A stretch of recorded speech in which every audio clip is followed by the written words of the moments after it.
Hi everyone. இந்த வீடியோவில் என்ன பார்க்க போகிறோம் அப்படின்னா how to score 70 out of 70 in chemistry இந்த 2 monthsல எடுக்கிறது பாசிபிளாக எப்படி நம்ம ப்ரிப்பேர் பண்ணணும், நம்மளோட ப்ரிப்பரேஷன் ஸ்ட்ராட்டஜி எப்படி இருக்கணும், ஸோ ஒரு 90க்கு மேலே எடுக்கணும்னா எப்படி ப்ரிப்பேர் பண்ணணும், இம்பார்ட்டன்ட் சாப்டர்ஸ் என்னலாம், இந்த மாதிரி கெமிஸ்ட்ரி ரிகார்டிங் எல்லாத்தையுமே நம்ம என்ன செய்ய போகிறோம் பப்ளிக் எக்ஸாம் 2025க்கு இந்த வீடியோவில் பார்க்க போகிறோம்.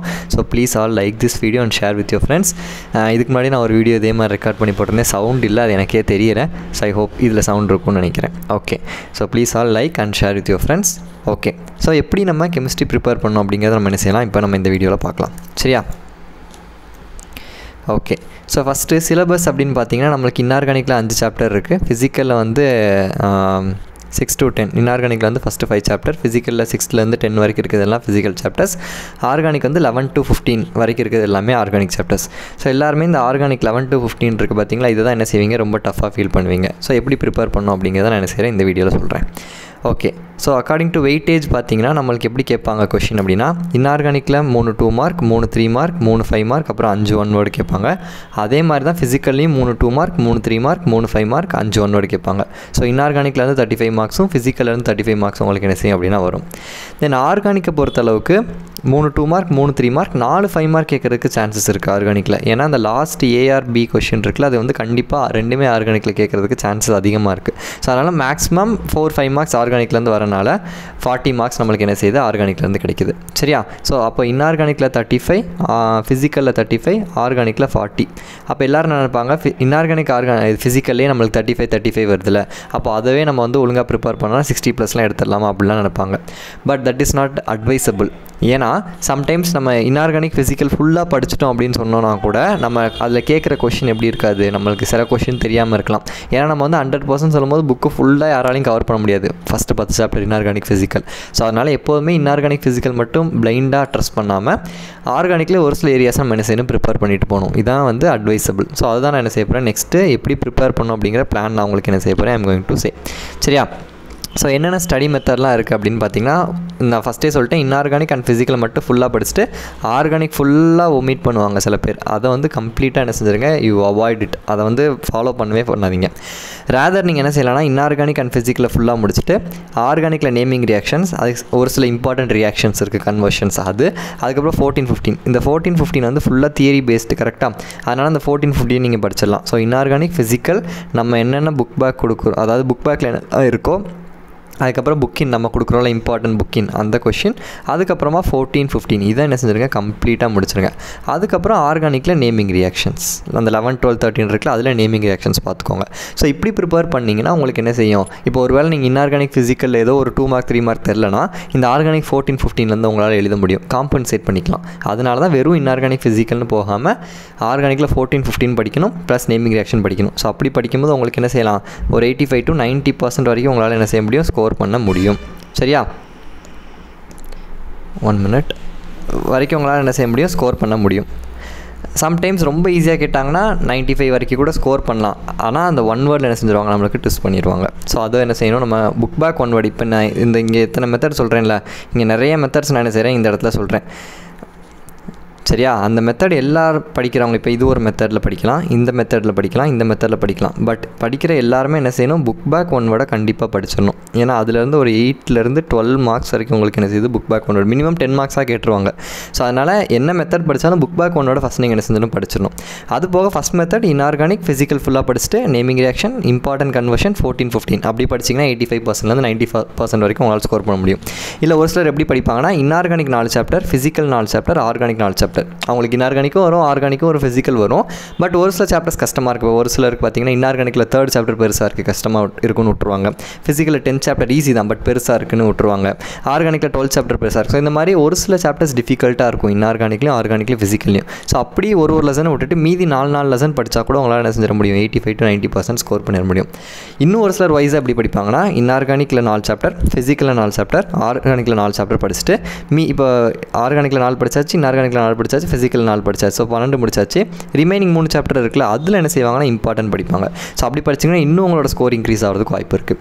ஸோ தெர் ஆர் நிறைய மெத்தட் இருக்குது நம்மளுக்கு படிக்கிறதுக்கு. ஸோ இன்ஆர்கானிக் ஃபிசிக்கல் அதுக்கப்புறம் நேமிங் ரியாக்ஷன், கன்வர்ஷன் 14, 15 இந்த மெத்தடில் படிக்கலாம். இல்லை இன்ஆர்கானிக்கில் 4 சாப்டர், ஃபிசிக்கலில் 4 சாப்டர், ஆர்கானிக் 4 சாப்டர் படிக்கலாம். இல்லை இன்ஆர்கானிக், ஃபிசிக்கல், ஆர்கானிக் 4 படிச்சுட்டு மற்ற லெசனில் இம்பார்ட்டன்ட் படிக்கிறது. இதுதான் நான் என்ன செய்வேன், ப்ரிஃபர் பண்ணுவேன். இந்த தேர்ட் மெத்தட் இருக்குது பார்த்தீங்களா, இந்த தேர்ட் மெத்தட் தான் நீங்கள் என்ன செய்யணும், ப்ரிஃபர் பண்ணணும். So that you can able to score high marks. சரி, இப்போ இதெல்லாம் சொல்லியாச்சு. அப்போ சென்டம் எடுக்கிறதுக்கு நான் என்ன பண்ணணும்? இப்போ இவ்வளோ நேரம் நம்ம என்ன பண்ணோம், 90, 85 இதெல்லாம் சொல்லியாச்சு. பட் சென்டம் எடுக்கிறதுக்கு நான் என்ன பண்ணணும் அப்படின்னா, கண்டிப்பாக நீங்கள் என்ன செய்யணும், புக் இன் ஒன் வேர்ட்லேயும் கம்பல்சரியும் நம்மளுக்கு டெஸ்ட் வைப்பாங்க. ஈவன் நீங்கள் 95 இல்லை 92 அப்படி எடுத்துட்டீங்க, 95 வரைக்கும் எடுத்துட்டா கூட அந்த ரிமைனிங் 5 மார்க்ஸ் எங்கே போகிறதுக்கு வாய்ப்பு இருக்குது, புக் இன் ஒன் வேர்ட்ஸ்லேயோ இல்லை கம்பல்சரிலேயோ போகிறதுக்கு தான் வாய்ப்பு இருக்குது. அப்போ நீங்கள் என்ன செய்யணும், புக் இன் ஒன் வேர்ட்ஸில் எந்த மாதிரிலாம் கேட்கலாம், நீங்கள் புக்கினில் 2 மார்க்ஸ் 3 மார்க்ஸ் 5 மார்க் படிக்கிறீங்க தெரியுமா, அதவே என்ன செய்யலாம், புக்கின் ஒன் வேர்டில் கேட்குறதுக்கு சான்சஸ் இருக்குது ஃபஸ்ட்டு. அதை தாண்டி இம்பார்ட்டன்ட் டேபிளர் காலம்ஸ் இருக்குது. இப்போ இந்த ஓர் மினரல்ஸில் இருக்குது. அப்புறம் 10th சர்ஃபேஸ் கெமிஸ்ட்ரியில் ஒரு சில டேபிளர் காலம்ஸ் இருக்குது. ஷேப் ஆஃப் கொலைட்ஸு, ஜெல் அதெல்லாம் இருக்குல்ல, அதுலேருந்து கேட்கலாம். அப்புறம் சில போல்டு டெஃபினிஷன்ஸ், போல்டு லெட்டர்ஸில் கொடுத்துருப்பாங்க ஒரு சில டெஃபினிஷன்ஸ், அதெல்லாம் பார்க்காம போயிடுவோம். அதுலேருந்து கூட டெஃபினிஷன்ஸே 1 மார்க் என்ன செய்யலாம் கேட்கலாம். தென் எக்ஸாம்பிள்ஸ், ஒரு ப்ராசஸ் இருக்குன்னா அந்த ப்ராசஸ் எக்ஸாம்பிள்ஸ் படிச்சுக்கோங்க, அதோட பிரின்சிபல் படிச்சுக்கோங்க. அதெல்லாமே உங்களுக்கு என்ன செய்யலாம், 1 வேர்ட்ஸில் கேட்கலாம். தென் ஸ்மால் ஃபார்முலாஸ், டைரக்ட் ஃபார்முலாஸ், உங்களுக்கு கெமிக்கல் கைனடிக்ஸ்லையோ அயனிக் ஈக்விலிபிரியம்லையோ அந்த ஃபார்முலாஸ், இல்லை அந்த ஃபார்முலாஸை பேஸ் பண்ணி வர ஸ்மால் ப்ராப்ளம்ஸ், ரொம்ப பெரிய ப்ராப்ளம்லாம் கேட்க போகிறதில்ல, ஸ்மால் ப்ராப்ளம்ஸ் 1 வேர்டில் கேட்க சான்சஸ் இருக்குது. தென் ஜாமெட்ரி, அப்புறம் ஷேப்பு, ஹைப்ரிடேஷன். இந்த லெசன் 3-2லலாம் உங்களுக்கு கொடுத்துருப்பாங்க geometry, shape, hybridisation, interhalogen compounds, noble gases, அதெல்லாம் பார்த்துக்கணும். தென் ஐயூபேக் நாமன்க்ளேச்சர். ஸோ இந்த மாதிரி விஷயங்கள் தான் உங்களுக்கு புக் இன் ஒன் வேர்டில் கேட்குறாங்க. இதை தான் எப்படி கேட்பாங்க, அசஸ்ட் ரீசனில் கேட்கலாம், மேட்ச் த ஃபாலோயிங்கில் கேட்கலாம். யூசஸ், அது முக்கியமானது. இந்த யூசஸ்லாம் மேட்ச் த ஃபாலோயிங்கில் புக் இன் ஒன் வேர்ட்ஸ் கேட்பாங்க. அதனால் முடிஞ்ச அளவுக்கு நீங்கள் எவ்வளோ யூசஸ் ஞாபகம் வச்சுக்க முடியுமோ ஞாபகம் வச்சுக்கோங்க. இதெல்லாம் நம்ம இதெல்லாம் எப்போ படிக்கணும், நம்ம நான் சொன்னேன் தெரியுமா, 2 marks 3 marks 5 marks book back 1 word படித்து முடிச்சுட்டு நீங்கள் என்ன செய்யணும், புக் இன் ஒன் வேர்டுக்கு வரணும். ஓகே. தென் கம்பல்சரி கொஸ்டினை பொறுத்தளவுக்கு 3 டைப்பில் கேட்கலாம். ஒன்று ரியாக்ஷன் டைப், இன்னொன்று நியூமரிக்கல் டைப், இன்னொன்று reasoning type. I rise everything. Reaction type of question கேட்கலாம், நியூமரிக்கல் டைப்பில் கேட்கலாம், ரீசனிங் டைப்பில் கேட்கலாம். ஸோ ரியாக்ஷன் டைப்னா இப்போ இந்த மாதிரி கூட உங்களுக்கு என்ன செய்யலாம், ரியாக்ஷனில் கேட்கலாம். Phenol plus NaOH gives A, அதை கார்பன் டை ஆக்சைடோட ரியாக்ட் பண்ணால் B, அதை ஆசிட் ஹைட்ராலிசிஸ் பண்ணால் C. அப்போ வாட் இஸ் ABC? இது என்னது, கோல்ப்ஸ் ரியாக்ஷன். நம்ம படிச்சிருக்கோம் தெரியுமா, நேமிங் ரியாக்ஷன், கோல்ப்ஸ் ரியாக்ஷன். அந்த ரியாக்ஷனை தான் என்ன செஞ்சுருக்காங்க, ABC டைப்பில் கேட்டிருக்காங்க. ஸோ இது கூட சம்டைம்ஸில் கம்பல்சரியில் கேட்டிருக்க கொஷின். இது மாதிரி கேட்கலாம் ரியாக்ஷன் டைப். இல்லை டேரெக்டாக நேமிங் ரியாக்ஷனை கூட என்ன செய்கிறாங்க, இப்போ சம்டைம்ஸ் கம்பல்சரியில் கேட்குறாங்க. ஸோ நேமிங் ரியாக்ஷன்ஸ் நல்லா படிச்சுக்கோங்க. கன்வர்ஷன் ABC டைப், இந்த மாதிரி நான் சொன்ன மாதிரி கேட்கலாம். தென் நியூமரிக்கல்ஸ், நான் வந்து இம்பார்ட்டன்ட் நியூமரிக்கல்ஸ் கொடுக்குறேன், அந்த இம்பார்ட்டன்ட் நியூமரிக்கல்ஸை மட்டும் படிச்சுக்கோங்க. அதுலேருந்து கூட உங்களுக்கு என்ன செய்வாங்க, கம்பல்சரி கேட்பாங்க. தென் ரீசனிங் டைப்க்கு நம்ம கொஞ்சம் கான்செப்ஷுவலாக லெசன் அண்டர்ஸ்டாண்ட் பண்ணியிருந்தால் தான் எழுத முடியும். Why this exhibit this, why அந்த மாதிரி ஒய் டைப் ஆஃப் கொஷின்ஸ் தான் உங்களுக்கு மோஸ்ட்லி ஜஸ்டிஃபை அது மாதிரி என்ன செய்வாங்க கேட்பாங்க. ஸோ இது நம்ம தனியாக என்ன செய்யலாம், ரீசனிங் டைப் ஆஃப் கொஷின்ஸ்க்கு பார்க்கலாம். எஸ்பெஷலி அந்த பிளாக் எலிமெண்ட்ஸ்லேருந்து கேட்குறதுக்கு சான்சஸ் அதிகமாக இருக்குது. ஓகேவா? ஸோ சென்டம் படிக்கணும்னா இந்த கொஞ்சம் எக்ஸ்ட்ரா எஃபர்ட்ஸை நீங்கள் என்ன செஞ்சிடும், போட்டாகணும். தென் இப்போ எனக்கு அந்த 12 லெசன்லாம் படிக்க முடியல. இப்போ வந்து நான் வந்து கொஞ்சம் கஷ்டமாக இருக்குது எனக்கு படிக்கிறதுக்கு. அட்லீஸ்ட் ஒரு 8-9 லெசனாக படிச்சு நான் டீசென்ட் ஆவரேஜாக ஸ்கோர் பண்ணணும் அப்படிங்கிறவங்களுக்கு டாப் இம்பார்ட்டன்ட் சாப்டர்ஸ் வந்து சாப்டர் 1, 2, 5 இன்ஆர்கானிக்லேருந்து, அப்புறம் சாப்டர் 6, 7, 8, 10 இந்த 4ல் ஏதாவது 3 சாப்டர், எனி 3 சாப்டர்ஸ் படிச்சுக்கோங்க ஃபிசிக்கல். தென் ஆர்கானிக்கில் 11, 14, 15. ஸோ இந்த 9 சாப்டர்ஸ் படித்தா கூட உங்களால் என்ன செய்யலாம், 80% வரைக்கும் ஸ்கோர் பண்ணலாம். பட் இதில் எதுவும் ஸ்கிப் பண்ணக்கூடாது. இதில் இம்பார்ட்டன்ட் படித்தேன் அப்படிலாம் சொல்லக்கூடாது. இந்த 9 சாப்டர் நீங்கள் என்ன செய்யணும், ஃபுல்லாக கவர் பண்ணணும். ஃபுல்லாக இந்த சென்ஸ் புக் பேக், புக்கின் நம்ம கொடுக்குற இம்பார்ட்டன்ட், அப்புறம் ப்ரீவியஸ் இயர் கொஷின், அப்புறம் ப்ராப்ளம்ஸ் இருந்தால் ப்ராப்ளம்ஸ் நம்ம கொடுக்குற இம்பார்ட்டன்ட் ப்ராப்ளம்ஸ், அது என்ன செஞ்சுக்கணும், சேர்த்து பார்த்துக்கணும். அப்படி படிச்சிங்கன்னா உங்களால் என்ன செய்ய முடியும், நல்ல மார்க் ஸ்கோர் பண்ண முடியும்.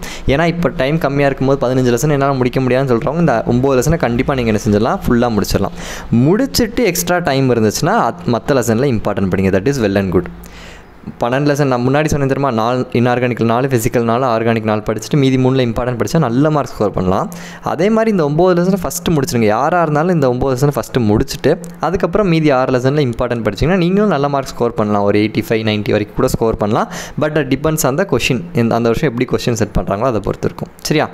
இப்போ இந்த 2 மந்த்ஸை நீங்கள் எப்படி வந்து யூட்டிலைஸ் பண்ணிக்கலாம் அப்படின்னு பார்த்தீங்கன்னா, ஜான்வரியில் சாப்டர் 1, 5, 6, 7, 10, 11, 12, 3, 15 9 சாப்டர் கொடுத்துருக்கேன்.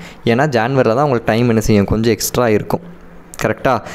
ஏன்னா பொங்கல் லீவ் வரும், அதில் கொஞ்சம் படிக்கலாம். பட் பிப்ரவரிலாம் போயிட்டிங்கன்னா உங்களுக்கு என்ன ஆகும், ப்ராக்டிகல்ஸ், அதுக்கப்புறம் ரிவிஷன் எக்ஸாம், இந்த மாதிரி ஃபுல்லாக இருக்கும். ஏன்னா இருக்கிறதே 28 நாள் தான் பிப்ரவரியில். அதுலேயும் உங்களுக்கு ப்ராக்டிகல்ஸ் கண்டிப்பாக ஒரு வாரம் போயிடும். ஸோ அப்போ 20 நாள் தான் அப்ராக்சிமேட்டாக இருக்குது. ஸோ அதில் நிறையா படிக்க முடியாது. ஸோ அதனால் ஜான்வரியில் முடிஞ்ச அளவுக்கு நீங்கள் என்ன செஞ்சுருங்க, கம்ப்ளீட் பண்ணிடுங்க. பிப்ரவரியில் 2, 4, 9, 13, 14, 8. இப்போது இது எப்படி நீங்கள் பிளான் பண்ணிக்கலாம் அப்படின்னா, 1 வீக்குக்கு 2லேருந்து 3 சாப்டர்ஸ் படிச்சிங்கன்னா கண்டிப்பாக இந்த 2 மாதத்தில் 15 சாப்டர்ஸை கவர் பண்ணிடலாம். பட் கரெக்டாக வைஸாக பிளான் பண்ணணும். இப்போ ஃபார் எக்ஸாம்பிள் சின்ன சாப்டராக இருந்தால் 3 சாப்டர் ஒரு வாரத்துக்கு கவர் பண்ணுங்க. ஏன்னா 2 நாளில் ஒரு சாப்டர் முடிச்சாகணும். அப்படி படித்தா மட்டும்தான் நம்மளால செய்ய முடியும், போர்ஷன்ஸை கவர் பண்ண முடியும்.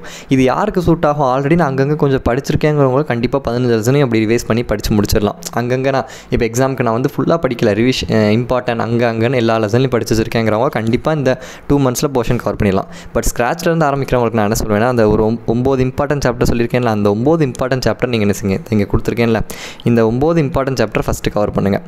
இதை கவர் பண்ணி முடிச்சதுக்கப்புறம் நம்ம என்ன செய்யலாம், 6 லெசன்ஸில் இருக்க இம்பார்ட்டன்ட் கொஷின் படிக்கலாம். ஏன்னா அவ்வளோதான் நம்மளுக்கு டைம் இருக்கும். பட் அதை தாண்டி உங்களுக்கு டைம் இருந்தால் நீங்கள் என்ன செய்யலாம், மற்றதை படிக்கலாம். பட் சேஃபர் சைட் ஃபஸ்ட் இந்த 9 லெசனை படிச்சிருங்க, ஸ்க்ராட்ச்லேருந்து ஆரம்பிக்கிறவங்க. அதுக்கப்புறமா மற்ற லெசனில் இம்பார்ட்டன்ட் படிச்சுக்கலாம். சரியா? So this is the plan for chemistry, எப்படி நீங்கள் கவர் பண்ணலாங்கிறது. ஸோ 1 வேர்டுக்கு சொல்லிட்டேன், புக் பேக் ஃபஸ்ட் படிக்கணும், அதுக்கப்புறம் புக்கின் எப்படி படிக்கணும்னு சொல்லிட்டேன். 2 மார்க் 3 மார்க் 5 மார்க்கை பொறுத்தளவுக்கு புக் பேக்கை ஃபுல்லாக முடிச்சுட்டு புக்கின் நம்ம கொடுக்குற இம்பார்ட்டனை படிங்க. சரியா?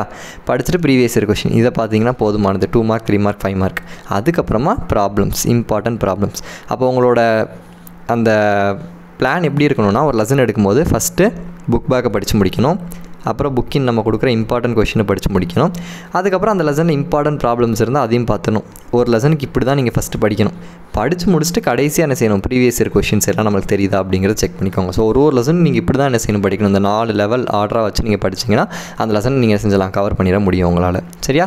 So this is the plan. I hope இது உங்களுக்கு கண்டிப்பாக யூஸ்ஃபுல்லாக இருக்கும்னு நினைக்கிறேன். Please all like this video and share with your friends. Next இன்னொரு வீடியோவில் மீட் பண்ணுறேன். நெக்ஸ்ட் என்ன மாதிரி வீடியோஸ், மற்ற சப்ஜெக்ட் இது மாதிரி வேணும்னா கமெண்ட் பண்ணுங்கள். I will try to upload. Thank you.